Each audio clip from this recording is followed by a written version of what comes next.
Cheers! Hi, welcome to Hopefully Here Reading. I am Hope, and I am going to do an episode of Dope or Nope with Hope today because I would like to talk about Palaver by Bryan Washington. Palaver comes out November 4th.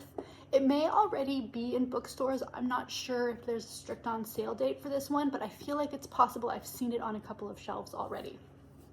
Now, I picked up this book as an advanced reader copy because Bryan Washington I have read in the past, Family Meals and Memorial. I've really enjoyed his writing. I think his characters are so full and fleshed out, and I think that the emotion he's able to bring to his characters is beautiful, and his relationships are always so good.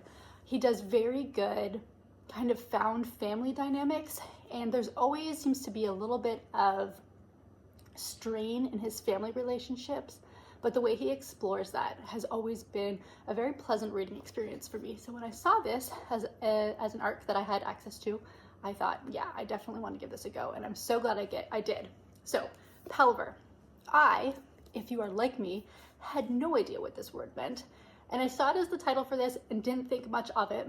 And then I was reading a book and it used the word Palaver, and I thought, okay, I need to know what this word means. And it's such a good word. I'm so glad I now have it in my vocabulary. So Palaver, there are two things. It is to be unnecessarily elaborate, and then also it is to talk unproductively and at length.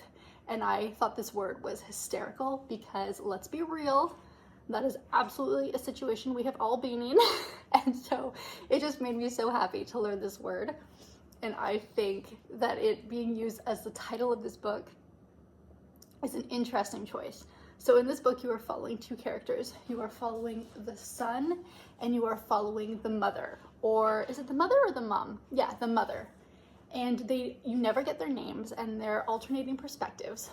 And what happens is the son calls the mother one night, and it's kind of a weird phone call because they have a very strained relationship. And it leaves the mother feeling, I don't know if concerned is the right word, but she ends up on his doorstep, and he lives in Japan, and she is from Texas, and he has moved to Japan. They haven't seen each other in, I think, 10 to 12 years. And you kind of get a glimpse into their relationship, but also why their relationship is strained the way it is. And you're following his life in Japan that is so different from the life he led when he was living with his mother, and how the past trauma of his relationship with his mother and the rest of his family and other people have really challenged the way he can create relationships with people in this present period.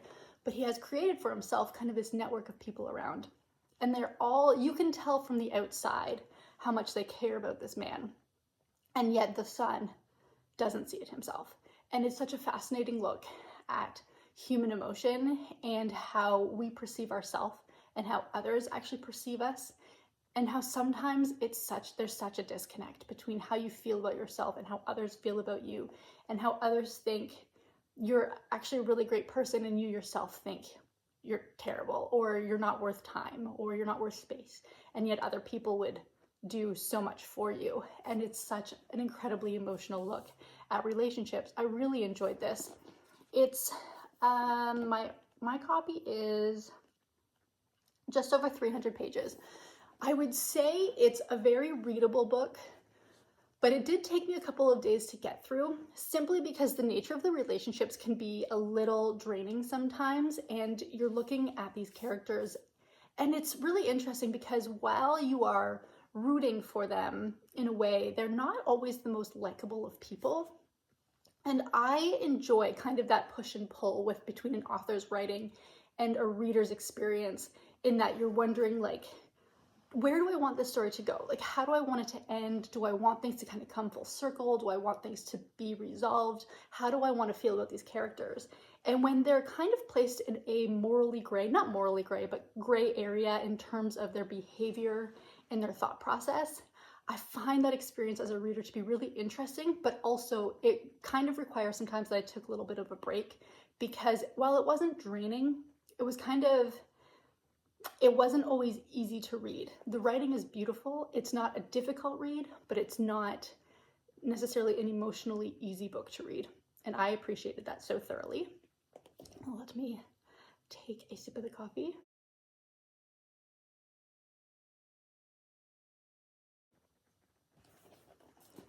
I would also say another thing that this author does really well, that Bryan Washington does well, because you are not getting, you're getting the names of everybody else in the book. Every other person in the book has a name except for these two people.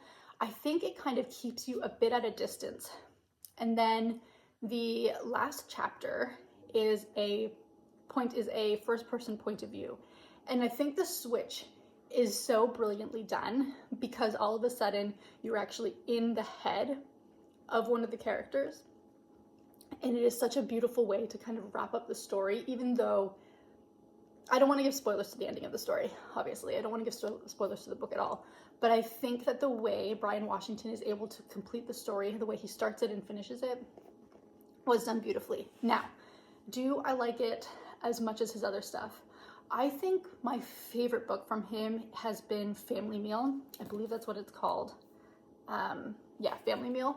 I think that's still my favorite, but this one was really good. There was a point in the book that I do think it started to drag just a little bit because you are following a very short period of time. You do get quite a few details in the day-to-day life.